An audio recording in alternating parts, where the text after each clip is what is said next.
Hi, welcome to Fight Me. My name is Jami Bader, and I'm going to be your host. In fact, I'm going to be the only one on here today, and that's okay. Chad is with a group currently, and this is exciting for him because he loves to be out with his people in the village.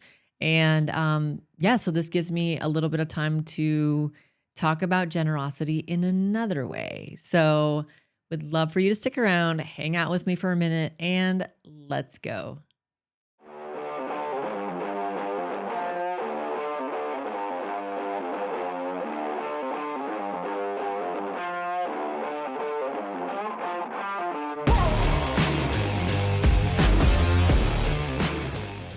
Welcome to Fight Me. And typically there's someone else that says, welcome to Fight Me, but he's not here today. And that is absolutely fine because we are going to go solo today. And I'm very excited because we're going to talk about something that is very interesting to me and something I struggle with, and also something that I imagine almost everyone struggles with. We're going to talk about generosity of thought, assumption, and hope. So, this is part 3 of a 4-part series on generosity. And I want to start with a provocative question. What if the way you think about someone when they're not in the room is actually shaping who you are becoming more than it's affecting them? So, like, what if it's shaping you? What if your thoughts are shaping you more than it's affecting them? Your assumptions about them, like, are they generous? Are they fixed? Are they full of judgment? I'm going to quietly, right, raise my hand that can be something that like happens all the time. It doesn't have to happen all the time. I mean, I still have agency. I still have control over my thoughts, so I can actually change how I think. I can, either amplify my assumptions, or I can dim them, or I can be completely neutral. Like it takes effort though. It's not one of those things that it's like, hey, now I'm in 100% neutral space completely all the time, 100%. Like you got to work at it. You got to think about it because you're automatically going to judge. Um, and by judgment, I mean like that's how we live, right? So like if you're on a street and you're trying to cross it and you don't have judgment, what do you think is going to happen? I mean, I have a thought, but I'm also thinking that you might want to judge how fast the cars are coming before you actually cross. At least that's how it is here in Guatemala. I mean, like we have some type of crosswalk rules. They're not very generous. I'm just going to say most people try to judge how fast a car is coming and then they try to cross based on that. Not based on, is there a stop sign? Okay, occasionally there's a stop sign. Occasionally there's a stoplight. And we do follow rules. Yeah, okay. However, like there is some judgment necessary to live. Like I'm going to judge how close I am off the side of like a steep building. I'm not going to go very close. I'm not one of those people. No, I'm not going to go close. I don't even like to walk over bridges that I can see under me. Like if it's a glass bridge. And for those of you that live in this area in Guatemala, there is a place in the mall that if you walk from one side to the other, it's like a glass bridge. So you're like 4, 5, 70 stories up. I don't even know. I am not going to count because in my head, I'm like 125 stories up and I'm looking down and it's frosted glass, but still glass nonetheless. I can't walk over it without my heart rate literally going up into the 120s. Tachycardia, 100%, walking by. And then I kind of get like this balance thing. Like I lose all, like it's a crisis. It's literally how many feet maybe? If Chad was here, I would ask him, he'd be like, it's exactly 25 feet. And it might be. But for me, that judgment doesn't always help. And the judgment is like, okay, I'm safe. The assumption is I'm safe. But there's a different narrative that likes to jump on the back of the other narratives and say, but wait, you can see below you. And that means you can judge if you will actually survive if this breaks. And so like we see how judgment can help us. We see how it can hinder us, and it can keep us fixed on narratives. It can keep it fixed. Like for example, the bridge that I walk over with glass at the mall. Maybe this is my husband's way of being like, well, then let's not go to the mall. We should never go to the mall. no, that's not going to happen. So anyway, there is that bridge, right? And like my judgment on that is that I'm like it's fixed, right? Is that I have the percentage of not surviving this little walk is like alarming to me. And so I have this fixed judgment and I have to really, really work around it. Okay. So did I prove my point? Our judgments can be helpful. Our judgments can be bad. They can be neutral. Maybe can they be neutral? But the idea is generosity of thought, assumption, and hope. And so when we look at this in this space, when you're thinking of people, okay, when you're thinking of relationships, when you're thinking of the dynamics of relationships, it could be like with close people or people in the periphery of our lives. Are we having generous thoughts about them?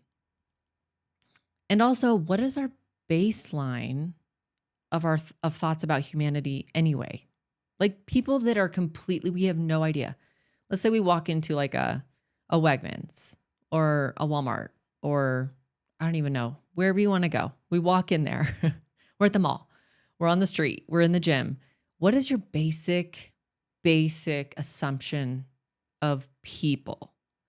Like, is it low standards? Like, hey, folks, like everyone, like, do you have these like large assumptions about groups of people based on how they look, based on how they walk, based on where you see them, based on like what they're doing when you run into them, wherever they're at? And this could be like, do I know them or not know them? Like, I don't even know. I don't care necessarily, but like, what is your assumption of them?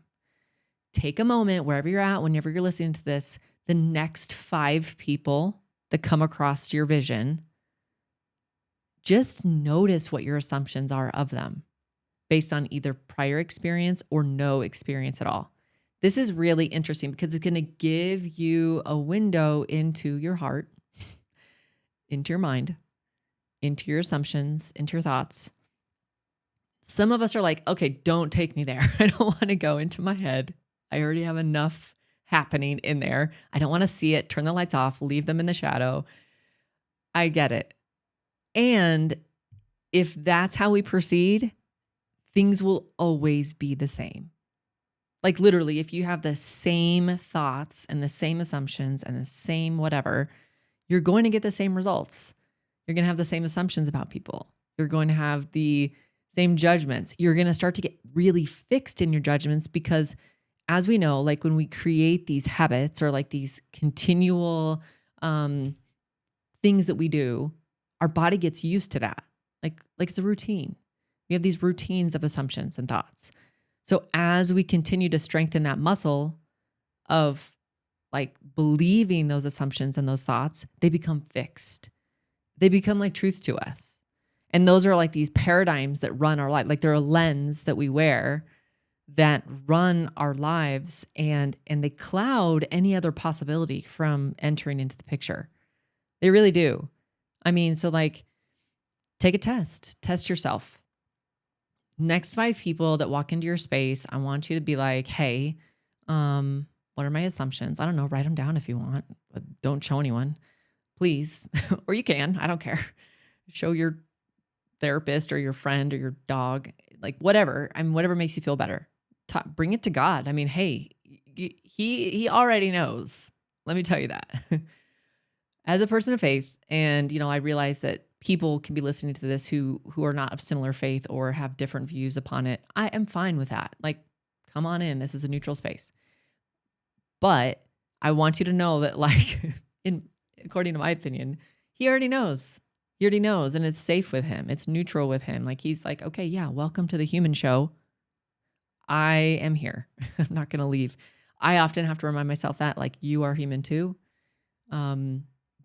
Human is human. Like there are going to be turbulences in relationship, turbulences in our thoughts. And this is when these tools can come into practice, like really, really well. I had someone who I care about a lot in my life and who speaks into my life a lot. So like, okay, like what assumptions are you going to choose right now? Like I was in a turbulent moment for sure. I was having like a tailspin in my mind. in all the things that were happening in my life and the feedback I was getting.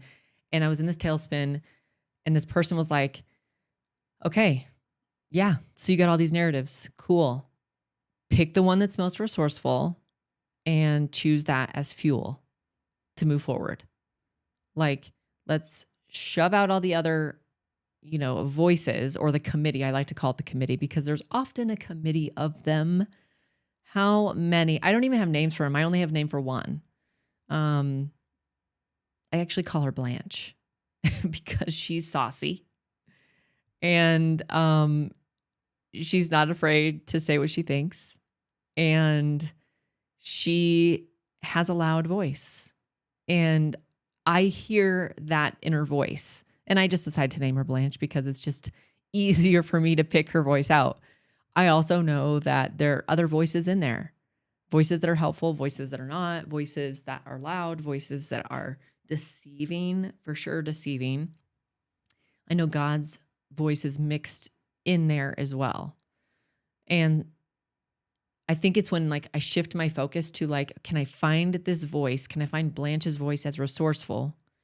Is when I'm recruiting the Holy Spirit into that space of being like, okay, wait, she's saying all these things.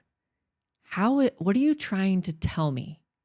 Maybe there's a wisdom in there, or maybe there's something that I need to address, or it's trying to tell me a warning signal, hey, you didn't do this, or you did do this. And I just can't hear it the way it's trying to be spoken to me. I get that because I also have filters. I have filters in my listening, and that affects my thoughts. So I want to talk more about being the baseline assumptions and judgments we have of humanity. What would it look like to expand or broaden or amplify that generosity to, all right, let's say baseline is everyone is awesome. What would that look like for you to walk around today, wherever you go, wherever you play, wherever you shop, whatever, and have that baseline assumption of people? No matter what, whoever you walk into, the people that you would maybe normally have very fixed judgments on, what would it look like to look at them in your mind and be like, dude, this person is awesome? I mean, what comes up for you? That's my question. What comes up for you when you think about that? And also test it on the next few people you see after you've tested the other thing. Go home, look at your family, look at your neighbors. Maybe there's someone that has been a real, how do I say, a real challenger for you in your life. What could be possible if you shifted your assumption to something more generous, something outrageous even, because saying someone is awesome feels more than just neutrality. Why don't we just put some more weight on the bar? All right, baseline, everyone is awesome. Okay, the guy that cut me off, or girl, or whoever, they're awesome. Okay, so if that's my baseline and they're cutting me off, what could be going on in this person's life? What could be going on that it's necessary for them, the best option for them is to cut me off? I don't know. Let's dig in a little bit. Person cuts you off because this is a thing. And here in Guatemala, it is more than just a thing. It's just I think it's actually a form of blessing. People bless you with that. I don't know. It's very strange, but let's just assume you're driving. You're getting some road rage. All right. We were doing really good on the everyone is awesome, and then someone cuts you off, or they give you a look because y'all don't have tinted windows. I'm just saying, down here in Guatemala, we can tint these windows out, and I'm very thankful because I don't really want to see someone's face, especially if they just cut me off, or maybe they're upset about what I did. Okay, so anyway, that being said, I'm very thankful for tinted windows. Unfortunately, you all have a limit on the tint you can put on your windows, folks. So someone cuts you off, you see their face. Maybe you make a face. Likely you make a face. For sure, you make an assumption and a judgment, right? So like back up a little bit. Because remember, we were working on everyone is awesome. Like you get to pick however you decide you want to classify everyone, but I'm just giving you an example. Everyone is awesome. I think that's a great start. And you're looking at them, they cut you off, and you just stop and think, okay, what could be possible in this person's life that this was the best decision for them? Like this was a great option for them to cut you off. Think about that. Okay, let's think. Maybe this person is in a hurry because someone is sick in the hospital and they're trying to get to them. Maybe it could be possible that they didn't see you. I don't know. Maybe mirrors aren't working so well. Maybe they have bad eyesight. Maybe they forgot their glasses. That actually happens, folks. Maybe they forgot their glasses. Maybe their contact was going wonky in one of their eyes and they were just like, oop, I'm going to take a left and I hope no one was there. And that was you. You were there. So like what is going on? Maybe this person is ill. I mean, okay, not mentally ill, like folks, come on, stick with me here. And I don't know, maybe, okay, we're not going to go there right now, but maybe they're not feeling well. What if they were just like, yo, I am not feeling well. Like maybe they had to like make a turn quick. Maybe I don't know, what they got to go to the bathroom like crazy. I don't know. But when you start to think about that, like, can you relate to any of those scenarios? Can you relate to like being in a car and just not having looked? Like a super genuine accident. Oh man, I forgot to check my blind spot. That's why they're blind spots. Like you can't always see the people, right? Or maybe they were just straight up in a bad mood. I don't know. I mean, just the idea is to notice where your head goes when something happens to you. Like, where does it go? Does it go like in the trash? Does it go to, oh man, I bet his grandma is like, I don't know, in a hospital and he's trying to get to her. And oh my goodness, maybe I should like help him get there faster. I don't know. Like what is going on in your head? And that can give you a window to like where your heart is currently. Honestly, are you working and thinking and assuming out of love or out of fear? You could apply that to so many places in your life. But here today, we're talking about generosity of thought, generosity of assumption, and generosity of hope. And I think just like one of the thoughts comes to mind that like some bullet points, choosing to interpret actions favorably rather than cynically. Ooh. Who's a cynic? Raise your hand. I'll wait. If you're listening in the car, keep your hand on your wheel because I'd prefer that. 10 and 2, 2 and 10, whatever. And what else? Let's think the mental habit of asking what else could be true before settling on a narrative. Because once we settle on something and we repeatedly think about it and settle on it, it's going to be routine. It's going to be harder to get out of. You can get out of it, but it's going to be very challenging to get out of that narrative. Like you're going to have to work hard. You're going to have to work hard anyway. So forget about it. Just choose your hard. The generosity of assumption. Here's a couple things. Assuming positive intent until proven otherwise. Whoa. Assuming positive intent until proven otherwise. I think I need to say this to myself. Assuming positive intent until proven otherwise. Yes, that is exactly getting cut off in traffic. That's essentially how I need to write this down and put it on my wheel, like on my steering wheel, because this will help me get places in peace. I will get to places easier as I drive in peace if I'm assuming a positive intent. And again, I can't see them making faces at me, so I'm very thankful for that. So until proven otherwise, people are awesome, and this person need to cut me off for a really good reason, and I am okay with that. And because why?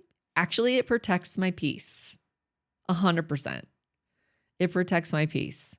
It has more to do with me and my life. Like, because, okay, let's say we're going to go down the rabbit trail of, let's say you have a terrible assumption. Now what? This person cut me off and now I really hate them and their whole lineage. Their whole lineage for 20 years, I don't know, for 20 generations. You're like, I'm so upset right now. Okay, who actually are you affecting in this scenario? Does this other person get to share in it at all? No, like you're literally dumping this negative assumption and story into your brain. Like it came from your brain, but you're dumping it back into your body. You're believing it. You're choosing to believe it. It is what it is because that's the way I like it. It's not just it is what it is. It is what it is because that's the way I want it to be, or that's the way I like it. Because don't forget, people, we still have agency, which is choice. Okay. So now back to the idea of we have just decided that this person is terrible, their lineage is terrible, and I am going to essentially carry that energy with me all day until I can forget about it, which sometimes is really hard to do. And then tell me what happens. I'll wait. Oh, it's right. It's just me here. I was waiting for Chad to jump in.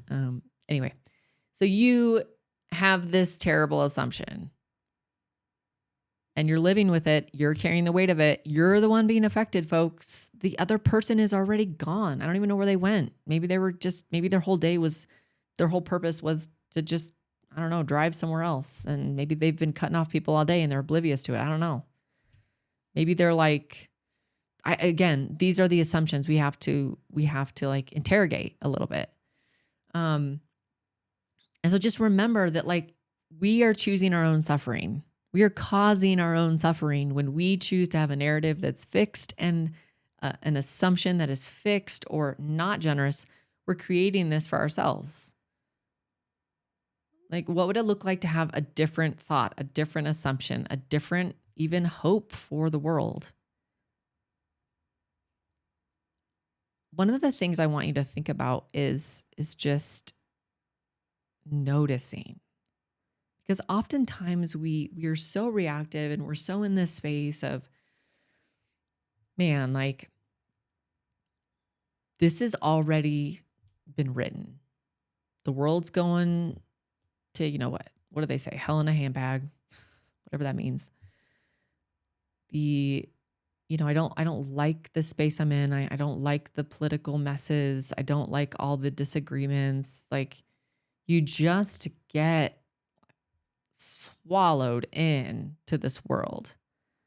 You're like a paper plane or a butterfly in a hurricane. You're being tossed around like crazy. And then and your mind is equally being tossed around. Assuming we don't take our agency back. Like we always get to choose what we want to think. We get to choose what we want to assume. They're not like things that take us over. We have full agency over our thoughts. Yeah, sometimes they're intrusive and sometimes they're not pleasant. Again, welcome to humanness, the world of being a human. Raise your hand if you're human. If you're not, like, okay, weird. And this isn't like toxic positivity. I don't want to like get into that space because I think that is not helpful in a lot of ways. And that can come up on another episode for sure. But this is a tactical optimism specific to like how we're showing up every day. And if you're carrying around a weight of a terrible assumption, you're going to show up that way to other people and people will notice. Have you ever walked over to someone else and be like, man, Bill's in a terrible mood today? Yeah, I know. He showed up and he was like this, and then he was like that. Yeah, I know. And then he totally just didn't say hi to me. Okay. Yes. There are a million ways that has happened to us. And me, I mean, like I worked as a nurse at UNC Chapel Hill. Love, love, love all the people there, the culture there, the people I worked with. And there's sometimes that we would, as nurses, have very strong opinions about how residents show up, doctors show up, um, professionals in general. Like we're trying to, I worked in an ICU, and so like there's high stakes and high stress. Yes, that's baseline. But we also get to choose how we want to show up in high stress and high stakes, and that usually, like, people were known by how they showed up. So there were certain doctors that we like to work with because they showed up like ready to work, positive, helpful, and the assumptions they had about us as nurses were that we were working the best we could at the pace we could. And so we had these ideas of certain doctors because this is how they showed up. They always showed up either in a good way or in a bad way. And this is how it can be like wherever we work. Like, it's obvious when people are in a bad mood, and obvious when they're in a good mood, because if they're always in a bad mood and then they show up in a good mood, then everyone's gonna be like, dang, this guy showed up awesomely good mood today. Like, what is going on with him? Like, this is great. So like there was obviously a very clear picture of who this fellow was before he showed up today, and he's in an excellent mood. That's not baseline for him. So we leak.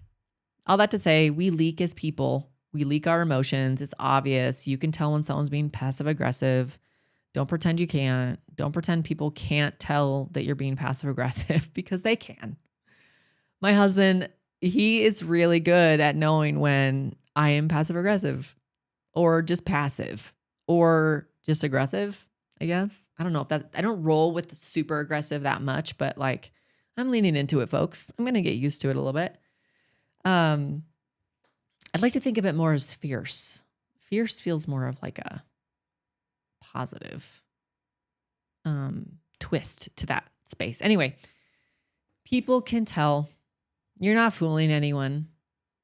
And so, like, to come back to some space of generosity and hope, holding space for people's potential, not just their pattern. I love that. Holding space for people's potential, not just their pattern. That is so good. I really like that. And seeing the not yet instead of the never will. This is giving people space to grow, to be human, to reinvent, to pivot. It gives people space to change. Like, think about people that you've known in your past that you don't maybe hang out with now, or you haven't been around with now, but you've already had this like fixed idea of who this person is.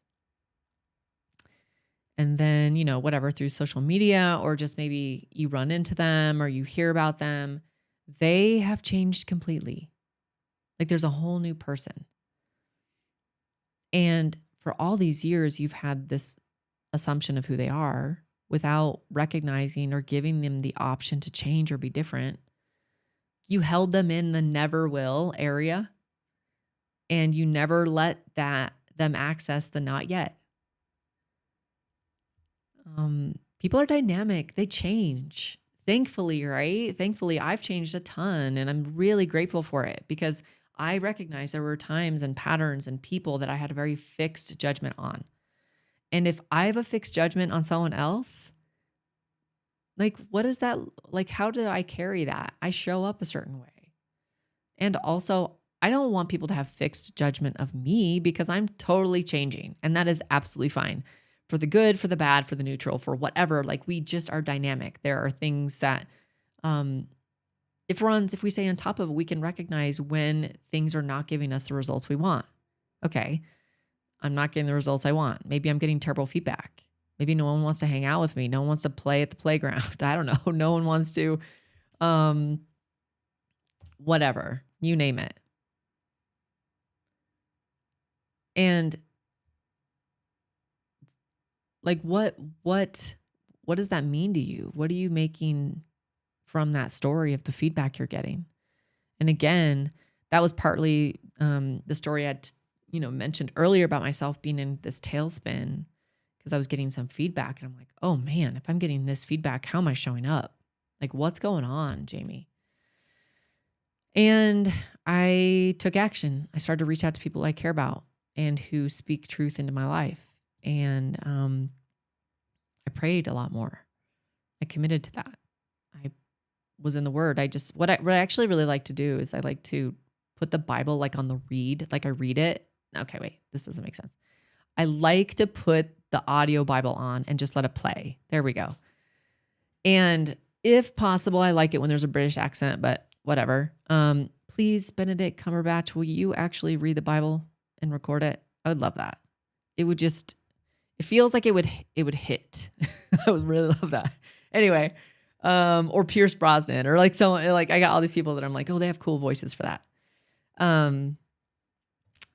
And I like to do that because so like instead of letting my mind and the committee and everything just spin, I like to have like this noise of truth already there. And honestly, if God's word is what it says it is going to work.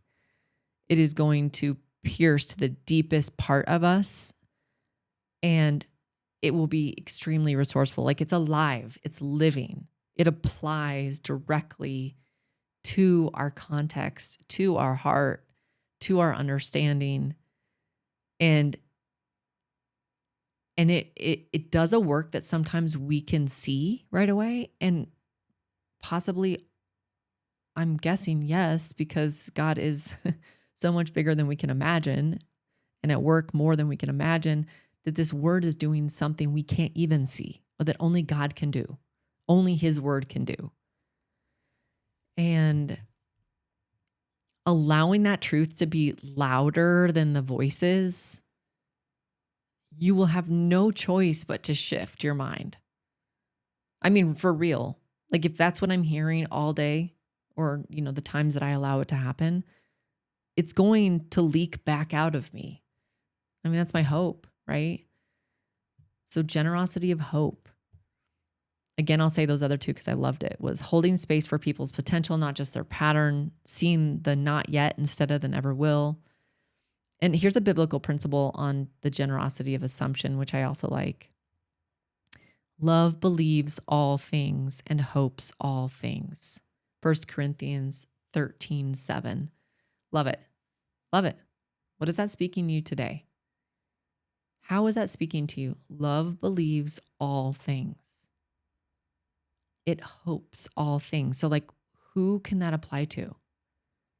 Maybe that's to yourself. Do you have assumptions about yourself, judgments about yourself, thoughts about yourself? Yes. Raise your hand if you do. I'm raising my hand. And so is all of humanity, because we all have thoughts of ourselves, assumptions of ourselves. And we all hope differently for ourselves. And so, like, again, are those coming out of fear, or are those coming out of love? And so one other thing, talking about lenses, was like when you're actually like out and about in this world. And this also goes into the assumptions we have and the thoughts we have about people, and what's the baseline we have about people. And take off the lens of like whatever it is you're struggling with today. Maybe you're coming from a place of depression. Maybe you don't see any hope. Maybe the holidays are really, really challenging. Maybe you feel isolated. Maybe you feel lonely. Maybe you're full of joy. Maybe you're full of so much hope because of all the community you've been surrounded by and love, and you find yourself in a place right now that's just, you can't imagine it to be better. That's what I hope. I really do hope that. Just recognize the lens that you carry and how it can affect people. How can it affect you? And I just want to encourage you to carry the assumptions differently. Choose to rename like these assumptions, to reinvent, to repurpose, like rephrase everything. What do you want to assume? If we really truly have agency, we get to choose. So what do you want to assume about the world? What do you want to assume about political figures? What do you want to assume about your partner? What do you want to assume about your kids or your parents or your teachers or your coworkers or your friends or just your neighbor? You get to choose what you want to think about. Like, you get to choose the narrative. If there's one thing I want you to always remember, it's like you never lose your power of choice. You get to choose. If you ever feel like you're losing that, there's a dynamic that's off. And that is a really good space to ask for feedback. And also, it could be a blind spot. You didn't realize you were showing up that way. Okay, well, awesome. Now you do. And what do you want to do differently? What do you want to create from that? Yeah, I feel like I could talk like this for really talk about this for a long time, because there's this like the space in the mind for me is just so interesting, because it's constantly at play, and it actually affects our physical being, right? I don't know about you. I'm gonna put this out there, but have you ever just felt like sad or hurt or depressed or like something affected you so terribly, right? And you couldn't get it out of your mind. You couldn't get it out of your mind, and you're ruminating on it, and you just have all these negative thoughts about it. And then you start to get sick. You literally start to get physically sick. Not just like, I'm throwing up because I'm so upset. It's more like, no, I'm like, I got a cold now. I'm not saying like every cold is because you were believing like crappy stuff. I'm just saying, notice. That has happened to me before. I've just had like a really bad series of like thoughts and assumptions, and like down on myself, and like depressed, and like anxious. You just name all the things. And next thing you know, like my immune system just shut down. And it was like inviting all the viruses and the colds, and I got so sick. That's not always the reason. There's so many other reasons we get sick. I mean, so many. Like, wash your hands, folks. Come on. It's gross. There's so many other reasons we get sick, but just notice how your thoughts can affect your physical body. They can. They're connected. You can't like disconnect them. Nice try, because that would be a really fun game. And that is not actually a game that we have to play with, because we cannot disconnect. Yeah, so I just want to throw those things out there. I want to, I hope this was helpful with some ways that you can shift your mind, shift your assumptions, shift into hope, into love, from fear, from scarcity, is literally by choice. Surrounding yourself by people that speak truth to you, listening to truth, listen to the Bible, audio, read the Bible, pray, ask people, like, what you do. Do you lean into that stuff? I mean, seriously, ask yourself. Sometimes I don't. I'll be honest. Sometimes I'm heavy into I do. This is all I got right now. Because this is what is needed when there's turbulence in life. And I experience a lot of turbulence. I do. I always have. Not like not because like things happen to me all the time, but like I literally have to watch my mindset, because my mindset will take me to a space that is not helpful. Again, like I create my own suffering in a lot of spaces. And it took me a lot of time to recognize that, and someone giving me really strong feedback that I decided to take. I decided to investigate, see where it fit, and to take action and make a change and decide, okay, now what do I want to create? Now that I know I'm showing up like this person that I don't love, or that I don't love the results that are coming for that, like, what do I want to create now? I get to choose, take action, do something different, have a different outcome, experiment with how you want to show up, see if people enjoy it, see if you enjoy it. Yeah, so in the spirit of generosity, I hope and I pray that this season can be a change for you. If this is something you're struggling with, I hope that this is a change for you. I hope that this is a resource. And yeah, fight me on it, like for real. Come and fight me about it. Try and tell me that this stuff doesn't work. Try and tell me that mindset is like whatever. I would love to hear your assumptions about it, because I will straight up fight you on it. And this is why it's called Fight Me Podcast, because I have some strong opinions about it and some authority in it.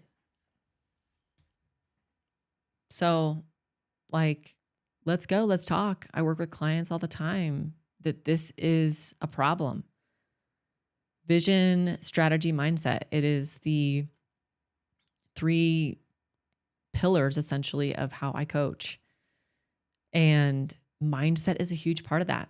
It's like ontological coaching, which is like the coaching of like way of being, the study of way of being. How are we showing up? It's really important. How we show up affects our results. It affects other people. It affects our happiness. It affects our joy. It affects our our mindset, like everything, our relationships. It affects all these things. So like the type of coaching that I offer is, and I love, like, I can't imagine doing like any other way of coaching, honestly, is disruptive. Because who else is going to tell you that I don't know, that your thoughts are not helping you? Choose a different thought, folks. Like, what does that sound like?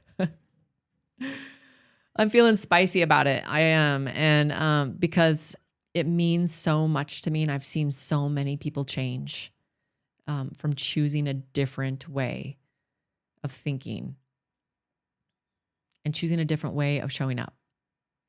And also in the spirit of generosity, like, I love working with my clients. I absolutely love working with them. They're incredible, and they teach me so many things. And I'm generous back. If you refer me a client, you're getting 10% of whatever that contract is. So fight me on that. It's just a policy that I have of generosity, people allowing me into their network, allowing me into their space, because their network in business and in life, like that's a huge part.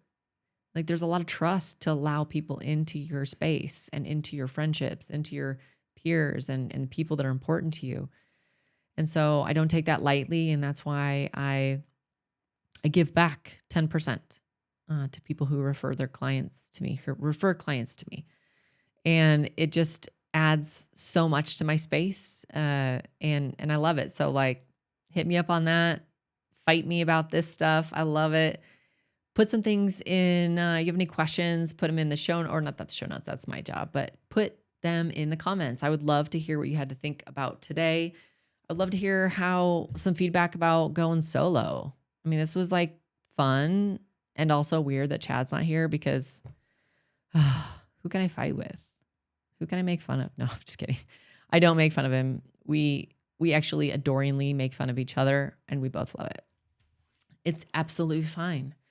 So thank you guys so much for being here today. A no-cost way to support is obviously liking, sharing this podcast, leaving a comment, and also being cool and nice about that.